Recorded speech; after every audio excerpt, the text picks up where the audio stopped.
Olá, bem-vinda. Oi, Flávio, bem-vindo, bem-vinda, Denise. Muito bem. Segunda-feira, começando mais cedo, nosso convidado já está aí. Muito bom, vou acionar aqui para todo mundo. Vamos chamar aí o aviãozinho. Convidar as pessoas para participar. Quando eu entrei, gente, tinham 10 lives acontecendo. Inclusive uma live com a Xuxa. Aí eu postei lá para ela vir conhecer o nosso professor de biologia, que ele tinha coisas importantíssimas para falar. Vai que, né? A gente tenta. Vamos lá, vamos chamar as pessoas. Hoje a gente está começando mais cedo para ver se aumenta também o número de pessoas. Está ficando muito tarde, né? Às 9 horas.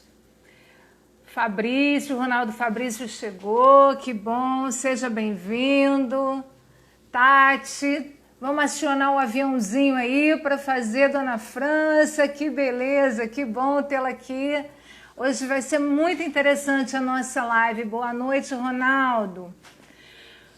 Gente, chama o povo, aperta no aviãozinho aí e convoca todos os seus amigos para virem participar.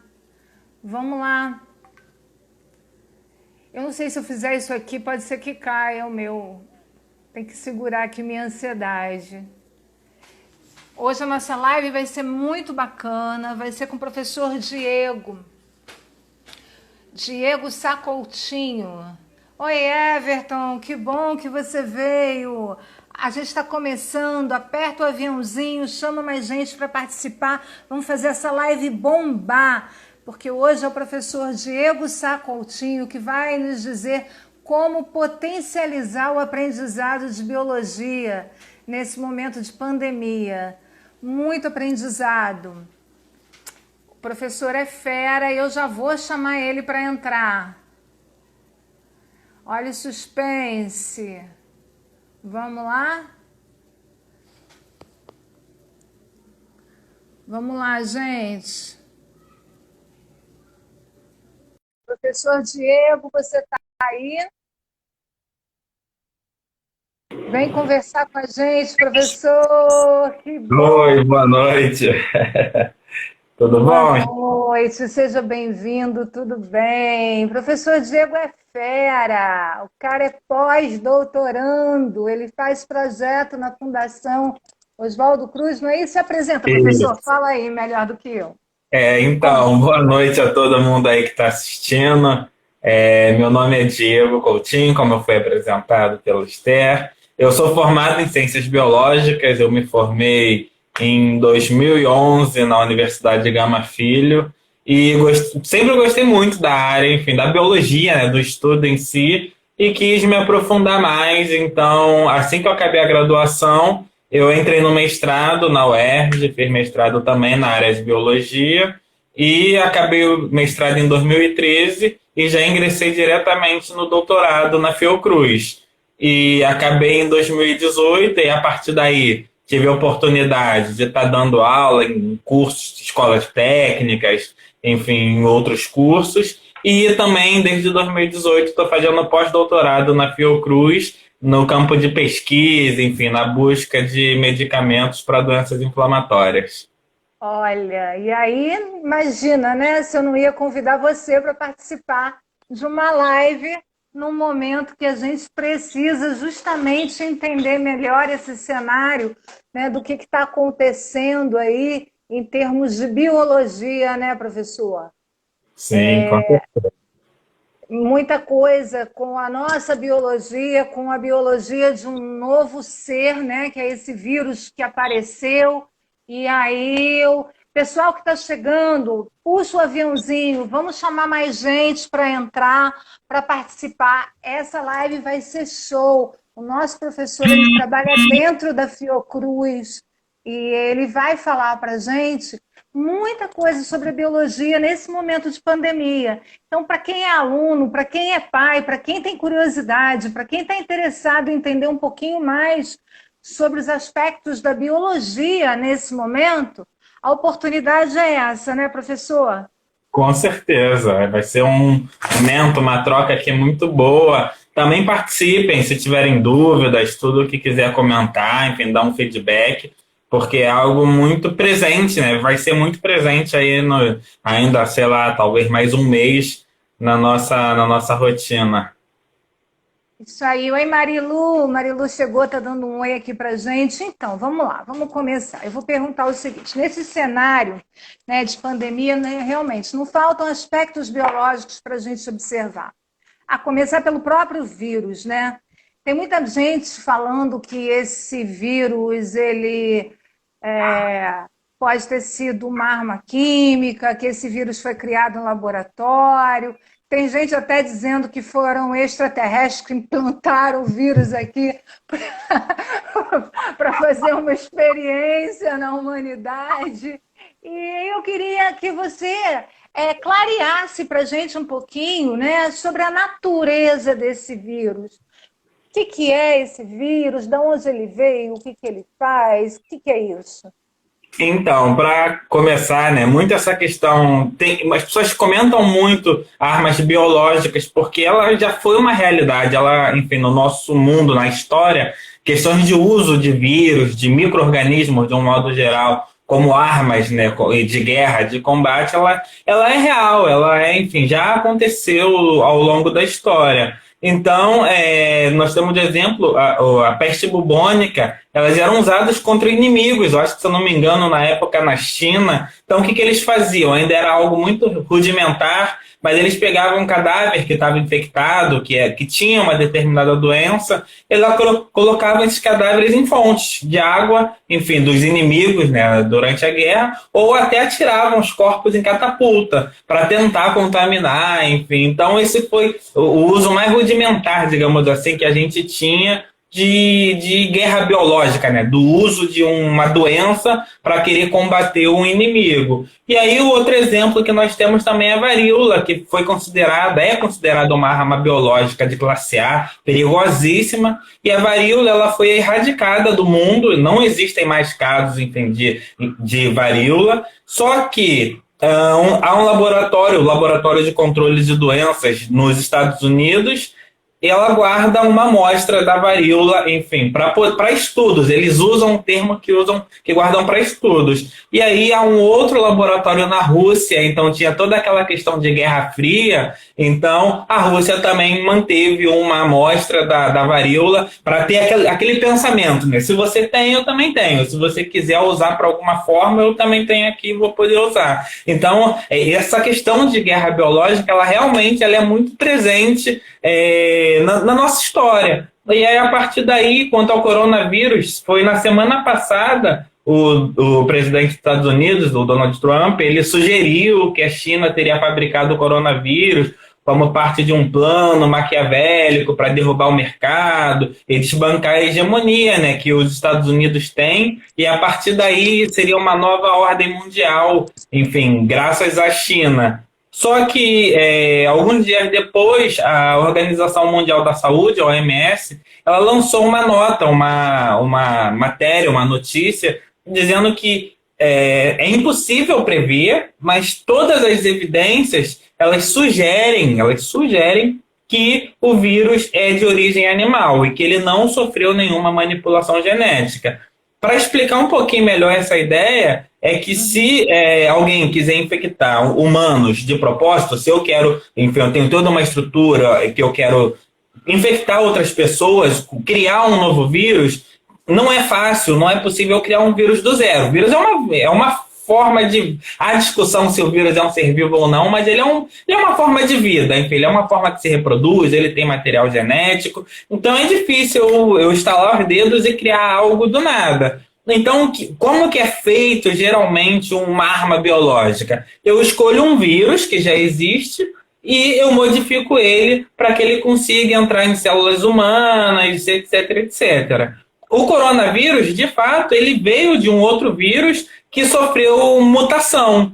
Só que os estudos do DNA, do material genético, do RNA, desculpa, do coronavírus, mostram que ele sugerem, né, não mostram, mas sugerem que ele sofreu uma evolução, uma mutação naturalmente e que não foi algo manipulável, porque se fosse manipulado em laboratório, seria um pouquinho mais fácil de se descobrir, olhando o material genético do vírus, seria um pouquinho mais fácil de se descobrir. Então, supõe-se que hoje foi dos morcegos que ele saiu, mas não sabe se esse vírus que estava presente no morcego, se ele sofreu uma mutação no próprio morcego, se passou para um outro animal e desse outro animal chegou até a espécie humana. Mas hoje o que se sugere é que o vírus ele veio de um animal e que foi uma arma biológica, uma arma, enfim, química.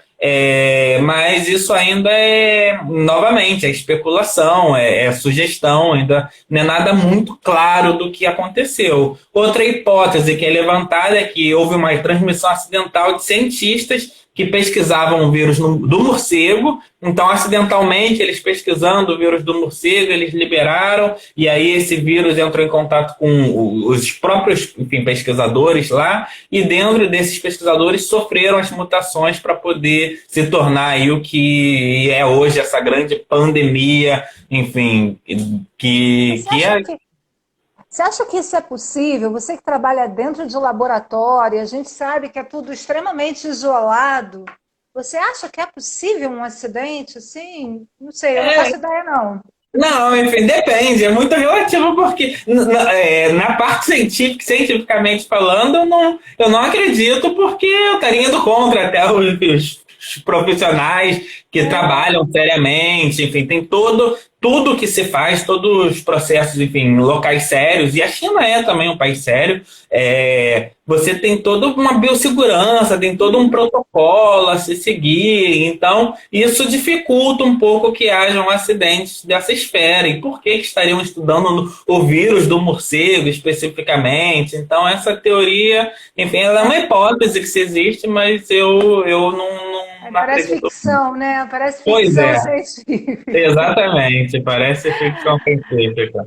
Ai, muito legal, é muito boa a tua abordagem. Eu queria entender também uma coisa, né? A gente sabe que o vírus ele tem esse material genético e ele é um ser vivo, uma vez que ele está dentro de outro ser vivo, né? E quando ele está no meio ambiente, ele não tem capacidade de evolução, de reprodução, não se alimenta, Sim. enfim. Ele fica meio que no estado bruto. Me corrija se eu estiver falando Não, errado. com certeza. Mas o que eu fico assim, sem entender, né? Quanto tempo esse vírus vive no meio ambiente, fora de um outro ser vivo, né?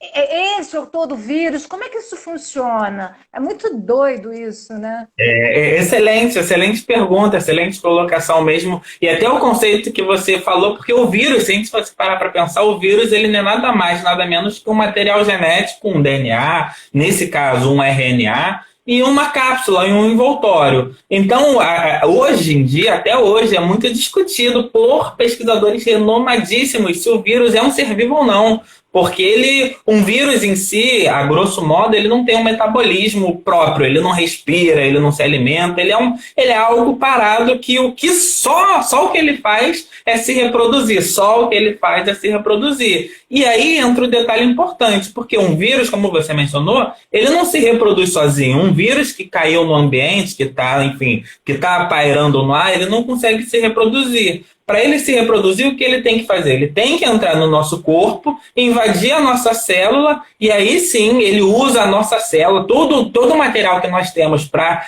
multiplicar nossas células, para reproduzir nossas células, ele pega e trabalha para ele. Ele pega, me empresta isso aqui emprestado, e aí agora eu vou construir novos vírus aqui a partir do seu material. Então esse é o primeiro ponto do vírus. Então, fora do corpo, ele não tem essa capacidade de reprodução, então ele está sempre buscando entrar em contato com células, seja células nossas, alguns outros vírus, células de bactérias, mas ele está caçando no ambiente células para poder fazer com que ele se reproduza. E aí essa questão do quanto tempo que esse vírus vive fora, enfim, né, do nosso corpo, no meio ambiente, isso ainda está sendo avaliado. Por quê? Alguns estudos sobre outros vírus respiratórios, acho que falar de vírus respiratórios fica mais fácil, que se enquadra dentro da classe do coronavírus, demonstram que eles podem sobreviver em superfície de metal, vidro ou até plástico por até 9 dias. Isso é bastante tempo. E aí isso ainda pode aumentar em baixas temperaturas. Quanto ao coronavírus, o que tem se provado até agora, os estudos que têm se demonstrado até agora, é que o vírus eles podem viver em gotículas, né, por até 3 horas após ser expelido numa tosse, por exemplo. Se eu tossir e ele ficar pairando, por assim dizer, ele vive por até umas 3 horas. Só que suspenso no ar. Isso, não tão suspenso, porque muito deles acaba caindo no chão. Mas o que ficar suspenso, ele consegue viver esse tempo, até essas 3 horas. Só que a quantidade que tem efetivamente no ar, ela é bem baixa, ela não é tão grande. Só que o problema é que muitos deles vão se depositar, vão aderir, vão ficar grudados, vamos colocar assim, em papelão, por exemplo. Então, papelão, os estudos foram feitos com papelão, mostrando que eles ficam até 24 horas em material de papelão e 2 a 3 dias em superfície de plástico e aço inoxidável. Então, enfim, metais, geralmente, eles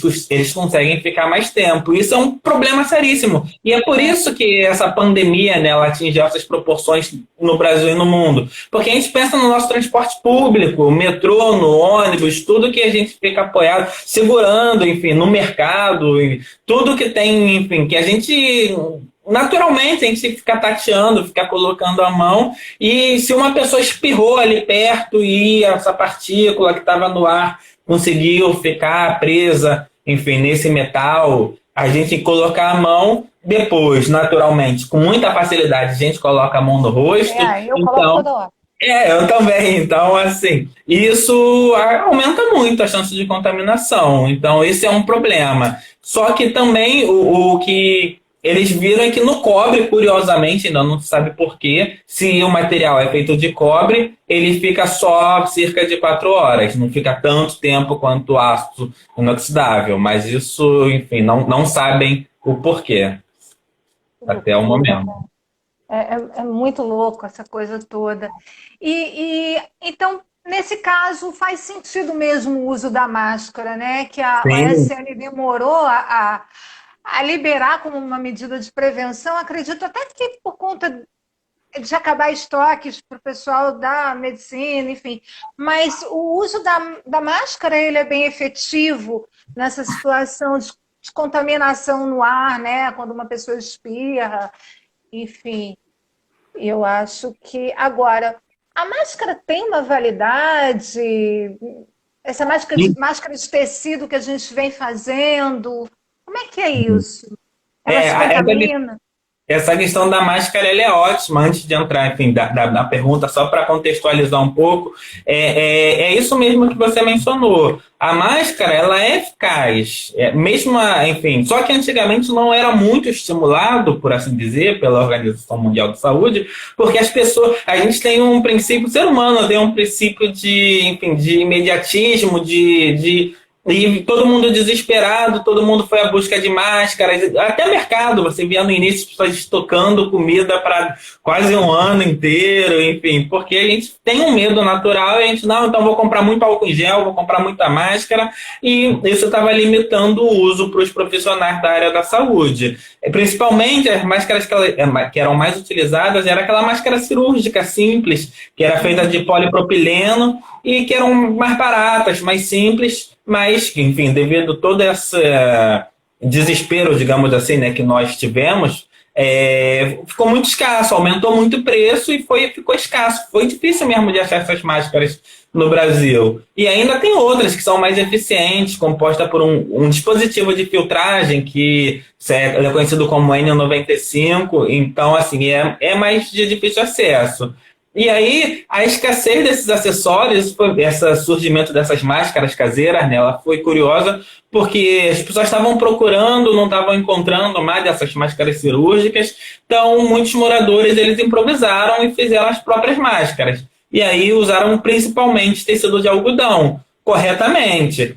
Tiveram casos onde as pessoas tentaram improvisar com sacola plástica, por exemplo, essas de mercado mesmo. Só que isso é um erro, porque não protege e ainda podia sufocar a pessoa, enfim, por ser plástico. E aí, para ser eficiente, como uma máscara, como uma barreira física, a máscara caseira ela tem que seguir algumas especificações muito, muito básicas. Ela tem que ter 2 camadas de pano, idealmente, geralmente dupla face, e outro ponto importantíssimo é que ela tem que ser individual. Eu não posso estar utilizando, essa máscara da minha família, essa aqui eu vou usar e vou emprestar para fulano, enfim, para qualquer pessoa que esteja no mesmo ambiente que você.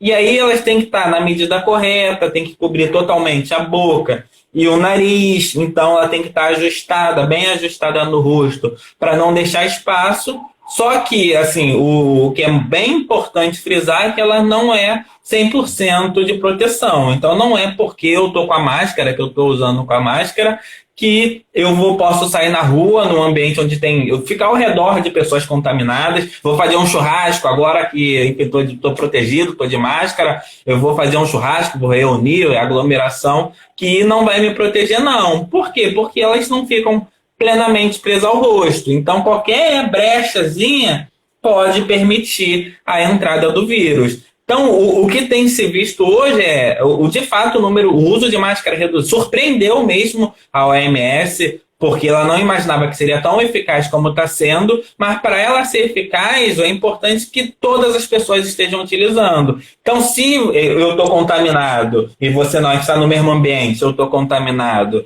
e você não, se eu não estiver usando máscara, eu contaminado não estiver usando máscara e você tiver, a sua proteção não vai ser tão grande. Agora, eu tendo a minha barreira aqui, eu estou impedindo, eu falando mesmo aqui bastante, eu vou estar liberando partículas, enfim, da boca, e elas vão estar retidas nessa máscara, e o pouco que escapar, você vai estar de máscara também. Então, já saiu pouco, e esse pouco já tem uma nova barreira. Então, isso é importante. Das recomendações dessa máscara é que, enfim, o prazo de validade, essas de pano, enfim, ela não tem prazo de validade desde que esteja apta ao uso, cabendo bem no rosto. Só que o que é importante após algumas horas, elas têm que ser trocadas. Por quê? Porque elas vão ficar úmidas. Então a gente vai estar falando bastante, então, enfim, se a gente sentir que ela já está molhada, aí geralmente isso aí umas 3, 4 horas é o que se recomenda, retirar com cuidado e colocar ela para lavar e colocar outra máscara. Eu tô na rua, vai ser difícil como é que eu vou fazer isso? Então, é bom se você sabe que vai sair, vai ficar bastante tempo na rua, levar 2 máscaras, levar uma extra. Então, passou ali aquele tempo. Óbvio que também sempre vai variar de pessoa para pessoa, mas viu que a máscara ficou úmida, ela já não está te protegendo bem e nem está protegendo outras pessoas. Então, você tira essa máscara e coloca outra. Mas, novamente, só para frisar que ela é uma precaução adicional. Então, ainda tem que se manter o distanciamento, enfim, tudo isso coletivamente que vai causar melhor, enfim. É uma soma de atitudes, né, que a gente precisa ter isso tudo para tentar evitar, né, porque também não garante 100% a segurança contra o contágio. Isso. A Eva Williams está fazendo uma pergunta. Se o vírus pode ser chamado de veneno no ar?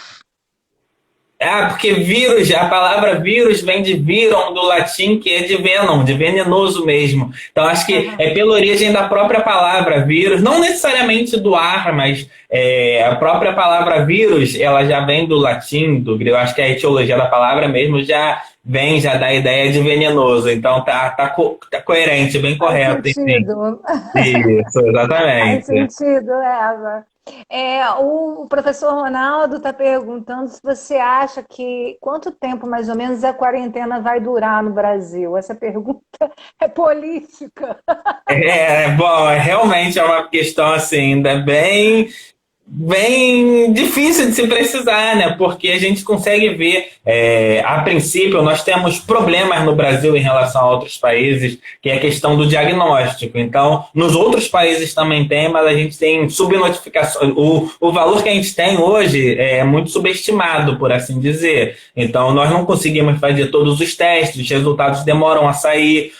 Acho que foi no feriado, agora, dia 23, que saiu o resultado, enfim, a repórter estava mencionando que em 24 horas tiveram 400 mortes. Aí falou, nossa, uau, ela falou, não, calma, mas dessas 400 é porque 300 já morreram antes, mas como a demora do resultado sair, então só foi confirmado esses 300, enfim, ontem. Então, por isso que esse número é aumentado. Então, a gente tem um pouco aí esse problema de diagnóstico em relação aos outros países, mas ainda assim, aparentemente, eu acho que por umas medidas polêmicas ou não, muito problemáticas, enfim, a nível de economia, mas a questão do isolamento social tem demonstrado, a princípio, que realmente no Brasil foi efetivo, foi eficaz. Tem sido ruim para todos, para a grande maioria, né, da população tem sido ruim mesmo, para mim também, com certeza, mas tem sido eficaz, enfim, em relação ao número de casos, de não haver uma superlotação, digamos assim, nos hospitais. Então, isso é o primeiro ponto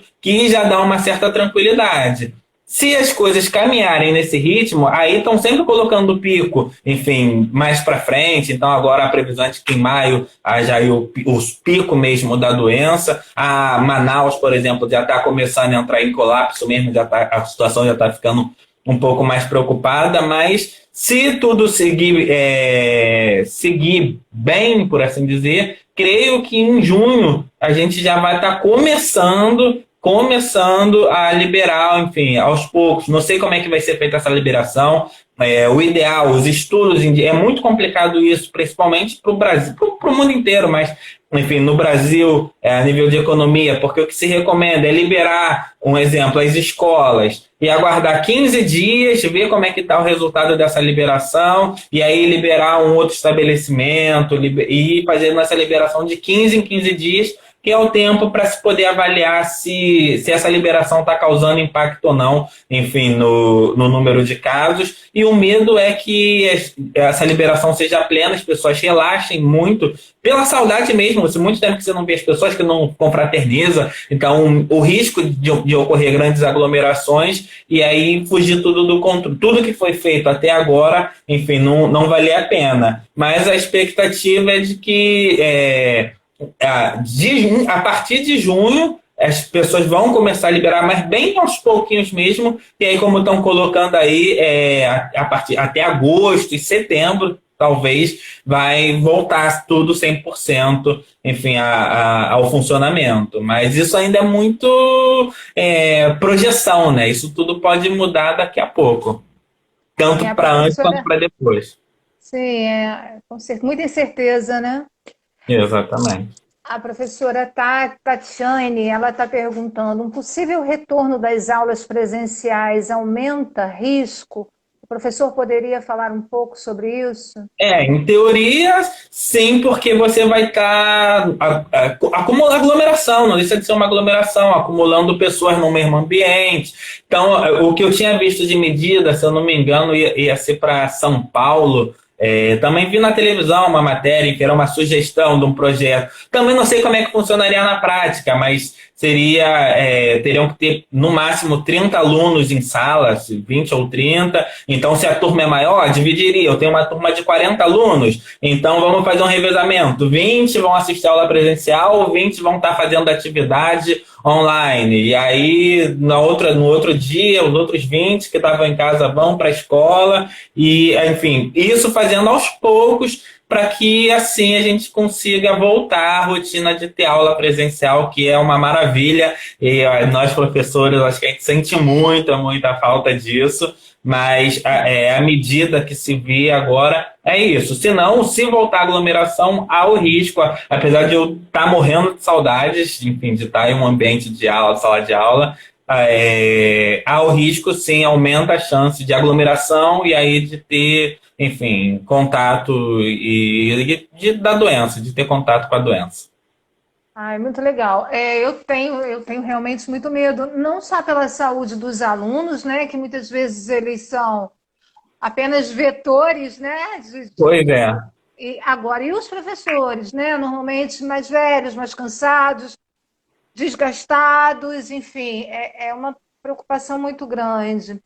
E então, gente, vamos perguntar. O professor está aqui para tirar as dúvidas. Eu acredito que, assim como eu, vocês devem estar amando a live, porque está sendo assim super interessante, está esclarecendo aspectos que a gente realmente não tem noção.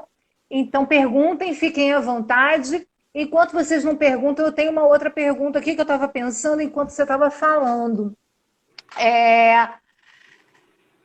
Manaus é muito quente, ele é quente e úmido, né? E de cara, quando o vírus começou a aparecer aí, no Brasil não vai ter tanto problema, porque o Brasil é um país quente e o vírus ele não aguenta a altas temperaturas.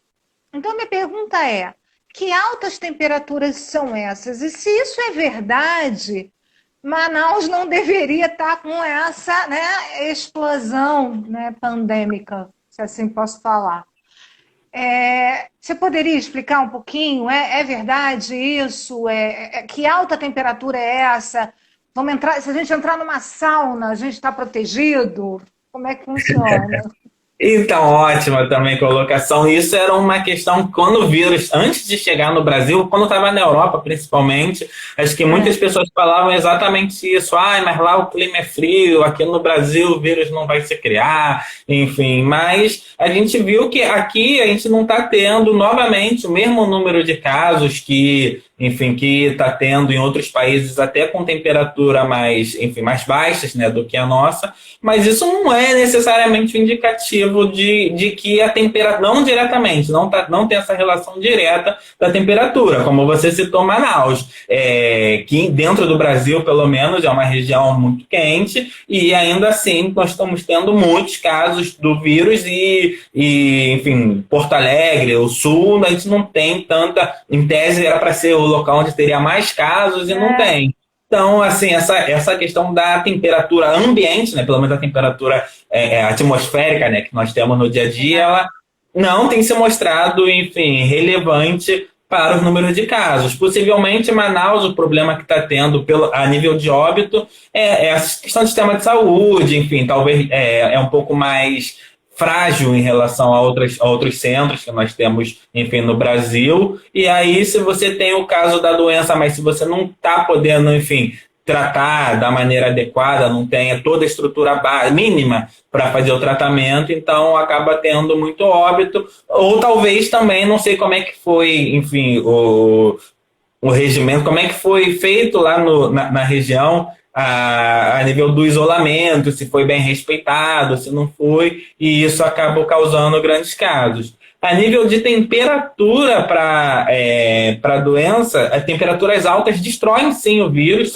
é uma forma eficaz de destruição do vírus, então até se recomenda, tem a máscara, se não dá para lavar, eu posso passar um ferro quente, enfim. Então, isso é uma alternativa, sim, isso vai estar matando o vírus, isso é eficaz. A única ressalva que eu faço é que talvez quando lavar com água e sabão também é tão eficaz quanto você consegue eliminar o vírus com água e sabão. O sabão é ótimo para matar esse tipo de vírus, não todos, mas para esse tipo de vírus. O sabão ele é eficaz, também depois até posso falar um pouco disso, mas a questão do ferro é que você talvez não consiga passar ele em toda a extensão da máscara. Então vai ter aquela dobrinha, vai ter aquela costura ali que a gente não vai conseguir passar o ferro da forma adequada e ali pode restar, enfim, resquícios do vírus e causar problema. Mas a temperatura elevada, ela é eficaz sim. Se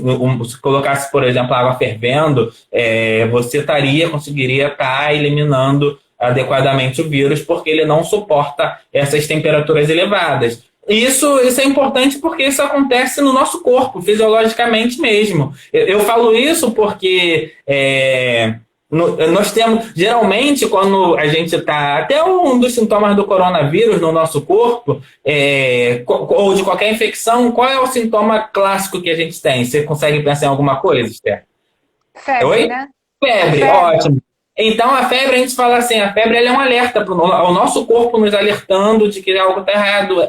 É verdade, mas a febre vai além disso. A febre é um mecanismo do nosso corpo que, se eu entrei em contato com o micro-organismo, o meu corpo sabe que esses micro-organismos, alguns, a grande maioria, não suportam temperaturas muito quentes, muito elevadas. Então, o que o meu corpo faz? Ele começa a elevar a temperatura do corpo para que comece a incomodar ou até matar esse micro-organismo que está ali dentro. Só que é um pouco suicida, porque faz mal para o nosso... Essa temperatura elevada faz mal para o vírus, destrói o vírus, mas também faz mal para o nosso próprio corpo. Mas o nosso corpo pensa o seguinte, tudo bem, vou tentar aguentar o máximo que der aqui, mas vou manter essa temperatura alta para tentar eliminar o micro-organismo que entrou. E o vírus é um caso desses, que a alta temperatura, ela acaba destruindo o vírus. Não essa temperatura corporal, infelizmente, porque senão qualquer febrezinha que a gente tivesse de 38, 39, a gente estaria matando o vírus. Então eles ainda conseguem resistir a isso. Mas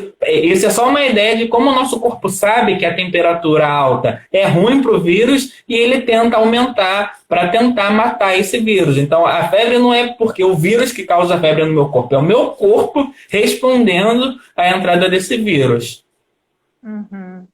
Bem legal. Tem uma pergunta aqui da Eva Williams.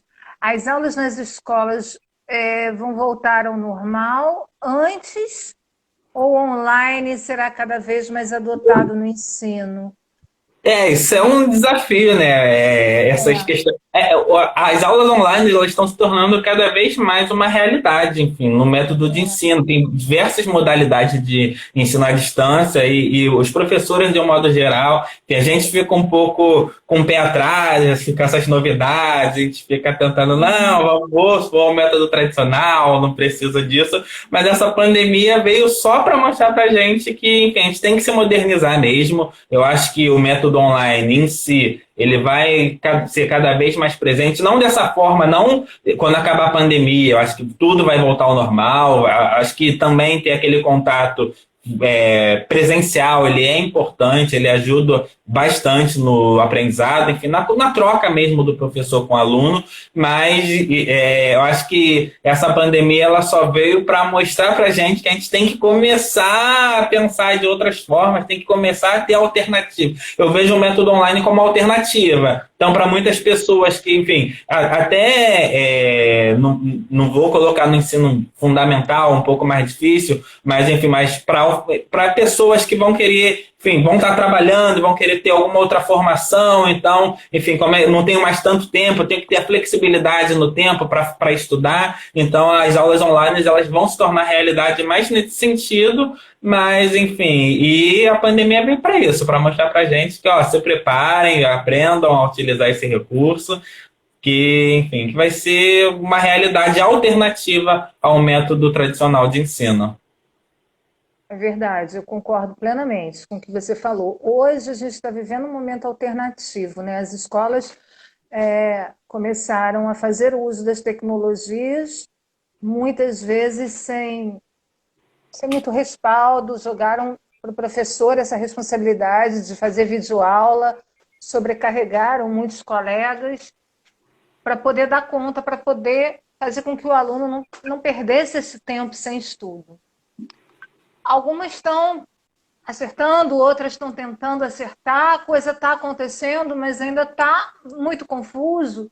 Não é isso que a gente quer, né? A verdade é que não é isso que é o ideal de um ensino. Agora, da gente num futuro, se Deus quiser, um futuro próximo, poder aliar as ferramentas digitais, online, há uma educação de qualidade, isso é fundamental.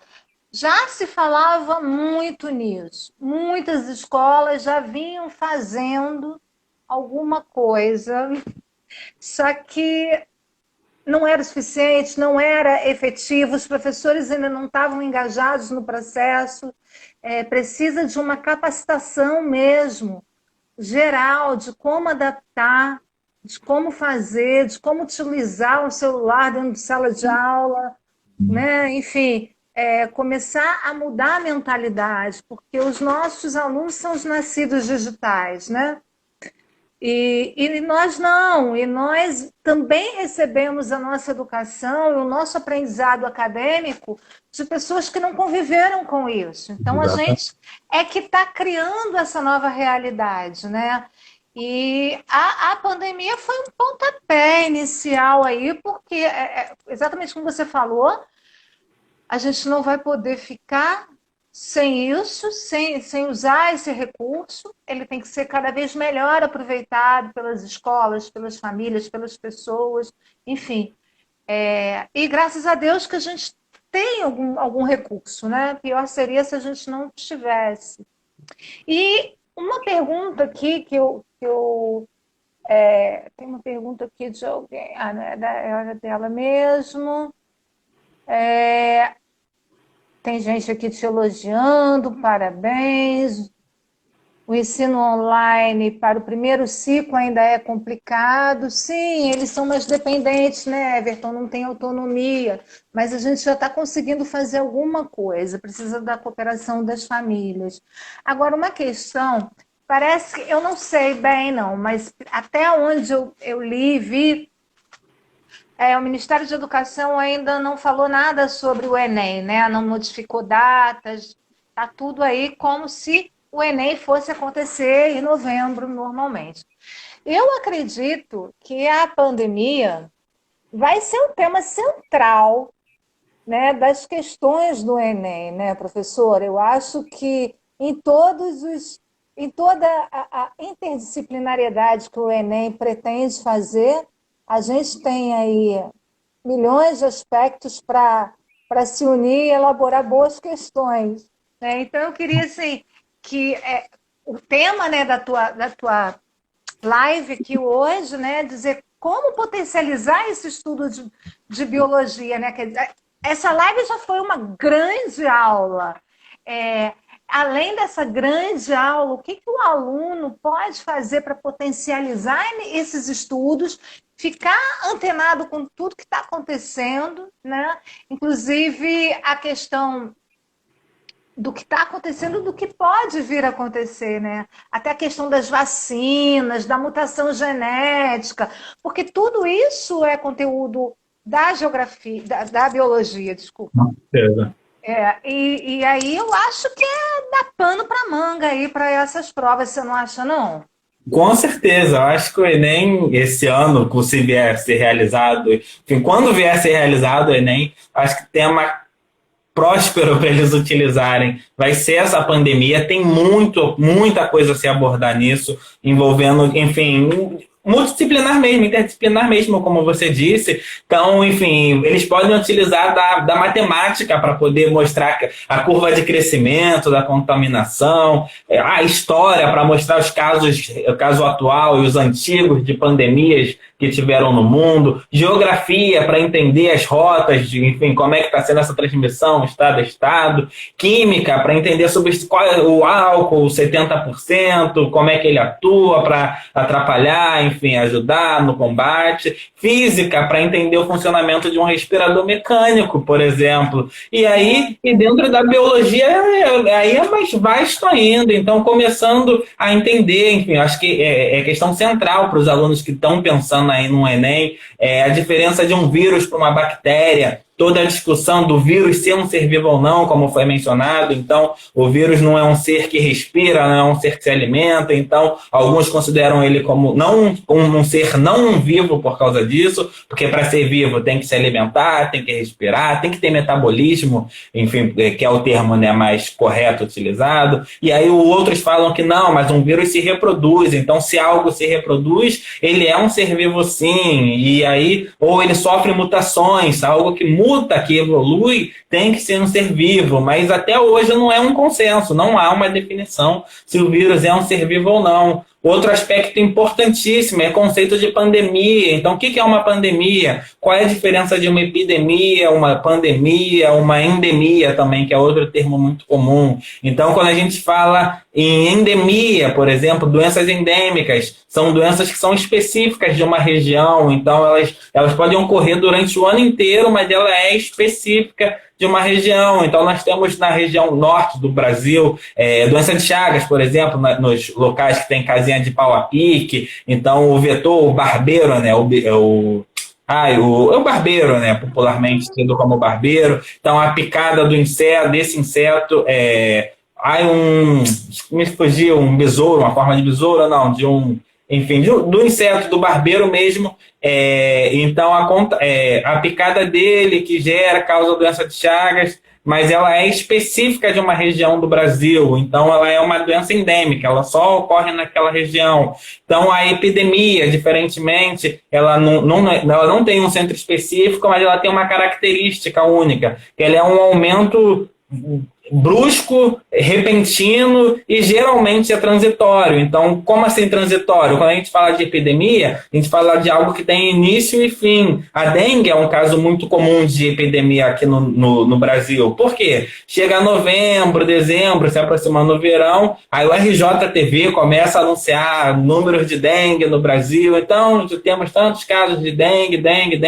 Aí passa janeiro, fevereiro, a gente fica aí, enfim, nosso verão, coitado, preocupado com a dengue, mas chega julho, agosto, a gente já não tem mais casos, não tem relatados tantos casos de dengue. Então, a epidemia tem essa característica de ter um surto, ter um aumento muito brusco, mas de repente ter o término. E a pandemia, que é uma epidemia, só que em excelentes proporções, em dimensões, enfim, magníficas. Pandemia, pandemônio, né? Enfim, a associação que se faz, uma epidemia de grandes proporções, quando geralmente alcança mais do que um continente, ou pega o continente inteiro. Então, aí a gente já está falando de pandemia. Então, isso também é um conceito que é muito importante para se estudar mesmo, para se ter no Enem, relacionado à área de biologia. Vou fazer a pergunta que eu acho que todo mundo quer fazer, né? Você falou a dengue, o verão. E essa pandemia, quando é que esse pico cai? Quando é que a gente vai poder ter paz? Existe essa possibilidade? Existe luz lá no fim do túnel? Conta pra gente. Vai depender de vários fatores. E aí um dos que você mencionou é a questão da vacinação. Se vão encontrar uma vacina, vai encontrar a tempo. Então, em um determinado momento, a gente imagina que a lógica natural das doenças que nós temos, enfim, no mundo, é que determinado número de pessoas fiquem infectadas e que, infelizmente, algumas acabam indo a óbito, mas levando em conta quem sobrevive, enfim, que essas pessoas adquiram resistência. Elas não se contaminem mais com vírus, e a partir daí o corpo começa a aprender a combater esse vírus, e aí isso se espalha, digamos assim, e o vírus, os números de casos vai diminuir. Ou um outro método que se tem é a vacinação, que a vacinação nada mais nada menos que as pessoas falam vacina é um conceito muito curioso, interessante, porque hoje em dia voltou muito à tona as campanhas anti-vacinação, falando que a vacina é uma doença, que é uma forma do governo querer destruir, matar a gente. E geralmente eu ouço isso, e eu falo para os meus alunos que, gente, o governo, enfim, independente de governo A ou B, não estou aqui entrando em questões políticas, mas ao longo da história o governo ele destrói a gente, ele mata a gente de outras formas, ele não precisa ficar criando vacina, não. Enfim, é só tu ver a nossa segurança, nosso transporte público, o nosso sistema de saúde. Então a gente não precisa estar criando tendo vacina para estar matando a população. Mas nisso que eles se falam, a verdade é que a vacina é isso mesmo. Na verdade, a gente pega... A ideia da vacinação é pegar um pedacinho do vírus, ou pequenas quantidades do vírus, deixar ele enfraquecido e você injeta na pessoa. Para quê? Para que a pessoa, com aquela pequena quantidade, crie anticorpos. Então, todo aquele conceito também de pegar a criança está no chão, você fala assim, não, deixa ela ali para pegar anticorpos. É uma verdade, é uma forma que o nosso corpo tem, o nosso corpo aprende o que entrou nele, ali, e vai aprender a criar mecanismos para combater, que são os anticorpos que vão estar ali circulando para estar combatendo o agente estranho. E a partir do momento que nós tivermos vacina, a situação pode melhorar muito. Por que eu falo pode com essa ressalva? Porque o vírus, e principalmente vírus que são feitos de RNA, tem um material genético RNA, eles são muito espertos, por assim dizer.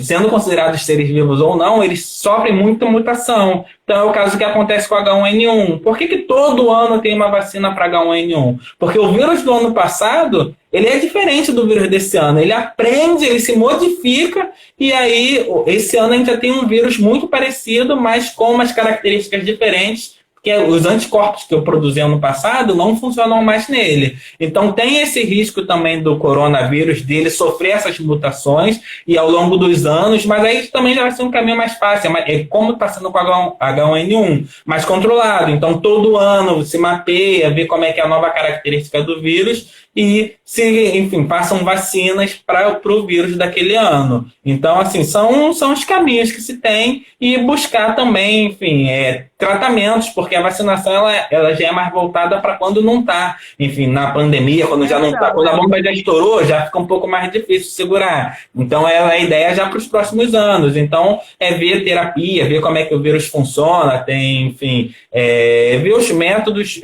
tanto para prevenir, quanto para ficar tentando tratar ali, curar as pessoas infectadas no momento, para aí sim ter o controle. Agora, é difícil precisar o quando, espero que mais breve possível, mas é difícil precisar o quando que essa pandemia ela vai estar diminuindo aí no país.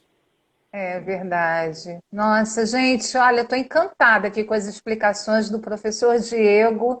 Essa live foi, assim, maravilhosa. Eu acho que contribuiu muito.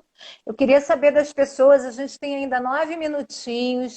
O que vocês acharam interessante? O que vocês gostaram da live? Se vocês querem perguntar alguma coisa para o professor Diego, dá vontade de ficar aqui a noite inteira tirando dúvida, perguntando.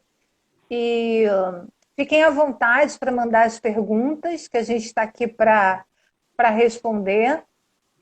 E enquanto não vem nenhuma perguntinha aqui, eu vou te perguntar, ainda voltando sobre a vacina, Diego, demora muito, né, para uma vacina ficar pronta, ser colocada no mercado, né?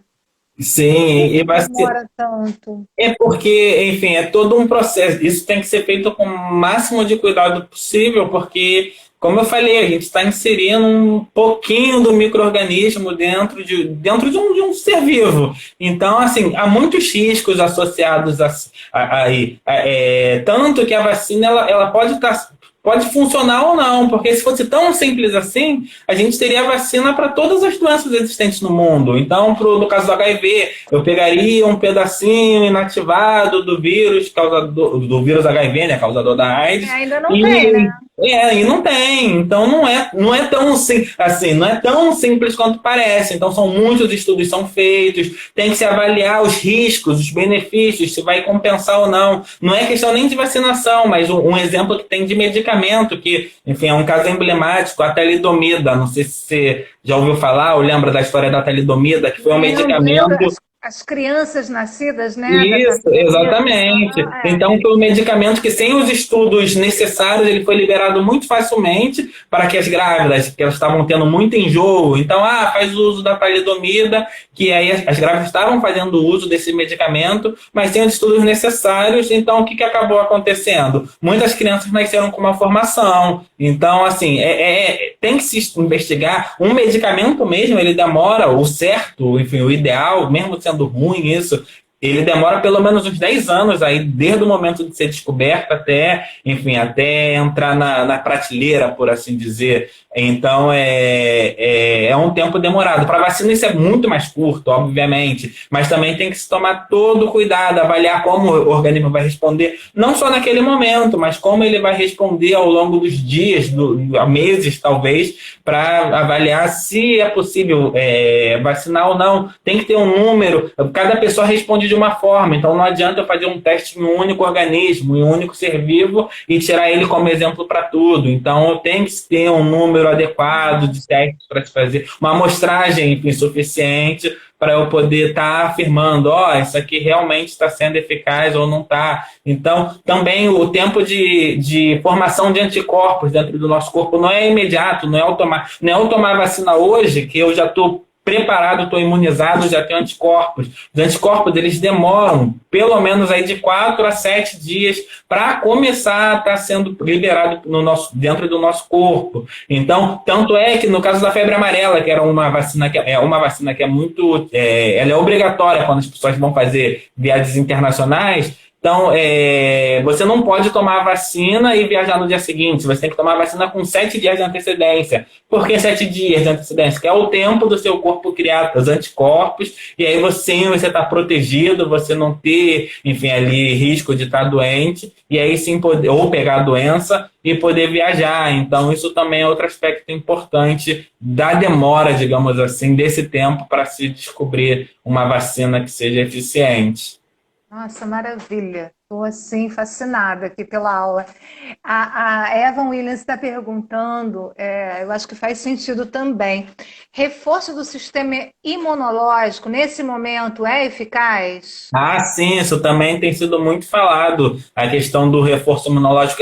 De fato, qualquer coisa que você possa estar fazendo para melhorar a imunidade, ela é uma ajuda no combate a qualquer tipo de doença. A gente está falando de um vírus, então se a gente está com a imunidade... Pensa pelo resfriado, geralmente as pessoas que ficam muito resfriadas, com muita frequência, falam assim, minha imunidade está baixa. Então, enfim, isso é uma verdade. Você tem que estar com o seu sistema imune ali tinindo, né? Tem que estar ali a pleno vapor para você está conseguindo combater. A única ressalva que eu faço é que também acabam aparecendo muitas notícias. Primeiro ponto vou fazer o uso de... eu acho que eu tinha visto alimentos alcalinos, colocou uma série de alimentos lá com pH, enfim, absurdos, e isso ajuda. Enfim, então tem coisas aí que não são bem verdade, e também não é comprovado, cientificamente comprovado, que as pessoas também estavam esgotando muito essas vitaminas CBOs da vida, essas vitaminas C, enfim, industriais. Então as pessoas estavam também novamente no desespero. Então, assim, ajuda a imunidade, vai ajudar, é um reforço, tudo que você puder fazer naturalmente, que aquele chazinho mesmo eficaz, o caseiro, o cotidiano, aqueles, enfim, já comprovadamente eficazes, sem essas fórmulas malucas, enfim, que se coloca hoje em dia na internet, mas tudo que ajude o sistema imune, que seja da rotina, do cotidiano, comprovadamente, ele é mais uma ferramenta no combate à doença. É mais uma, como a máscara como a lavagem adequada das mãos também enfim, e diversas outras, como o isolamento social também é. Então, assim, eu acho que é importante também pensar no sistema imunológico da maneira adequada. Enfim, é eficaz, não? É eficaz, é essencial, na verdade. Maravilha, nossa, essa live foi show, gente. Não sei, eu sou suspeita para falar, mas eu amei aqui estar com o professor Diego. Nosso tempo está acabando. Eu acho que a gente pode pensar uma live para falar do sistema imunológico, do que a gente Sim, pode é fazer ótimo. nesse momento. Já pensou? Uhum. Eu nem me apresentei para as pessoas que estão aí presentes, muita gente já me conhece. Eu sou Esther Shapiro, idealizadora da Central dos Professores, que é uma empresa que se destina a trabalhar com alunos individualmente, né, a trazer soluções pedagógicas para alunos, sendo pessoa física, empresas, profissionais. E a gente, no momento, está com aulas online, né, para ajudar nesse distanciamento social e continuar com as nossas atividades e ajudar os nossos alunos. O professor Diego, inclusive, ele é professor de anatomia, né? Ele dá aula de necrópsia, o cara saca muito. Por isso que foi esse sucesso, essa live maravilhosa, que vai ficar 24 horas lá no Stories da Central dos Professores e depois eu compartilho no YouTube para ficar para sempre, porque foi uma aula assim preciosa que quem perdeu né, vai ter a chance de poder rever. Então, assim, estou muito feliz, muito grata à sua vinda aqui, você ter aceitado o nosso convite. O professor Diego é professor da nossa empresa, faz parte da nossa equipe, e eu estou assim, imensamente grata de ter um profissional como você, assim, tão pertinho da gente. Muito obrigada, Diego. Eu que agradeço. Gostaria de agradecer também a galera que mandou mensagem. Eu não pude responder na hora, mas eu estava vendo aqui Igor, Thaís Mesquita, Cacilda. Agradeço mesmo de coração. Assim, é importante essa Cacilda, troca com professora vocês. Ciências, a Cacilda, né? Ótimo, que legal. Eva Williams também mandou mensagem. Então, toda a galera que, enfim, agradecer bastante aqui. Rágueda também.